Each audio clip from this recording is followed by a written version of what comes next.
Personne fait beaucoup attention. Vive la mariée! Il y en a qui réclament. Tout le monde est bien occupé par terre, surtout en plein tapis, et dans les lits du premier maintenant. On se roule. Y a pas de jaloux, j'ai dit. Y a pas de jaloux. Je regarde quand même par la fenêtre, un peu. Alors les bourgs sont revenus. Je les vois. Il est bien 2 heures du matin. C'est un temps clair de la lune, même. S'il fallait sortir brusquement, on serait paumés, comme des guignols. C'est con d'être tous venus là. Surtout mon cul. Il veut monter en haut, comme les autres. Il quitte pas la bouteille. Il titube d'une marche à l'autre. Eh, je vais vous sonner la cloche.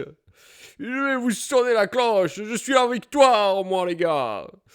Je suis la victoire. Je vais vous sonner la cloche. Arrive ici, ma boule. Il veut que je te sonne la cloche. N'a pas peur de lui. Elle approche. Il y abat à toute volée un coup de bouteille qui passe juste au ras des cheveux. Ça siffle. Elle aurait tout pris si elle n'avait pas bondi. Julien! Julien! Elle en pleure. Il s'arrête pas pour ça. Elle voudrait pas qu'on le retienne. Il monte, quand même. Elle se traîne alors après lui sur les marches. Elle s'accroche. Il avance. Il n'a pas ôté ni son chapeau, ni son par-dessus. Elle supplie. Julien! Julien!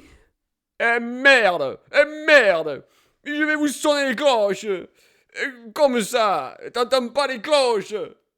Ça me faisait drôle de l'entendre, parce que j'en avais, moi, plein l'oreille, forcément des cloches, aussi. Il était arrivé au petit salon d'en haut, avant la chambre d'Angèle. Comme ça qu'il était d'aplomb, ses jambes un peu écartées.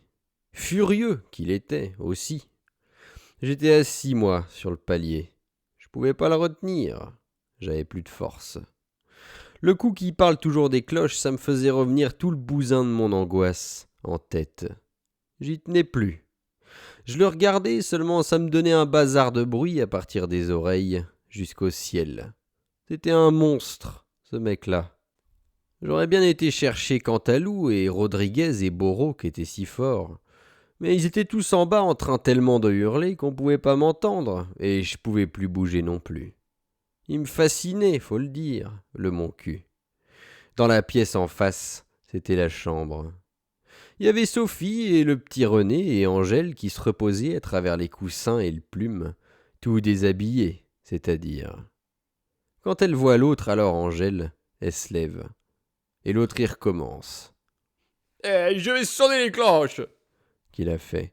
Je vais te sonner les cloches. Carne de mes deux. Il en bavait de furie de lui sonner les cloches dans l'air.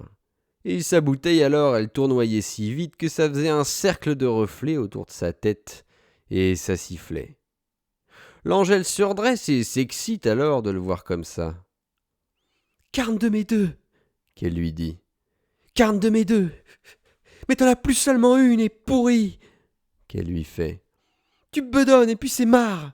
T'as pas ça de jus dans les fontes et basta et bancroche et navet et merde et navet. Et comment? Qu'il fait. Comment? Et t'as raison, raclure. Et je sonne la cloche. Moi, t'entends, charogne. Je sonne la cloche. Et t'en veux pas un paquet du fumier dans ton sale con de vache?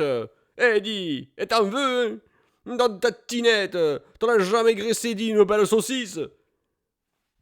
Alors il débraguette avec la main gauche, il se la tient sur les couilles pour la montrer, sa bite. De l'autre, il n'arrête pas de fendre l'air. Eh, je sonne la cloche. Je sonne la cloche. Arrive ici que je te dis, si t'en veux, ma raclure. C'est vrai qu'elle s'approche, malgré la bouteille qui siffle. Elle s'approche. À genoux. Elle se met à genoux au-dessus, juste comme il dit. Allez, suce. Alors elle se la met bien goulue. Elle fait tout bien. Allez, allez. Il y commande. Je sonne. Je sonne le temps. Mords pas, hein. Mords pas, hein. Il hurle un coup. Il prend le goulot à 2 mains. Vlan! Il abat ça dans l'élan en plein dans la baigne. Elle se dégage. Plac! Il remet ça sur l'autre côté. Il en met un. C'est comme à la forge. Il est tout trapu sur elle pour cogner davantage. La tête est pleine de rouge qui fuse partout. On s'est tous jetés sur lui. Il en bave. Faut l'arrêter. On le sonne à coups de talon. Il faut ça pour qu'il se taise. On lave le sang partout. Ça dégrise un peu tout le monde. Après le trégonnet, il ronfle. On croit qu'elle a le crâne défoncé, l'Angèle, tellement qu'elle saigne et qu'il l'a sonné fort. Des plaques de cheveux sont parties. On la porte dans le bain, l'eau est toute rouge. On la sort. Faudrait la porter à l'hôpital, que Jugenbit s'y trouve.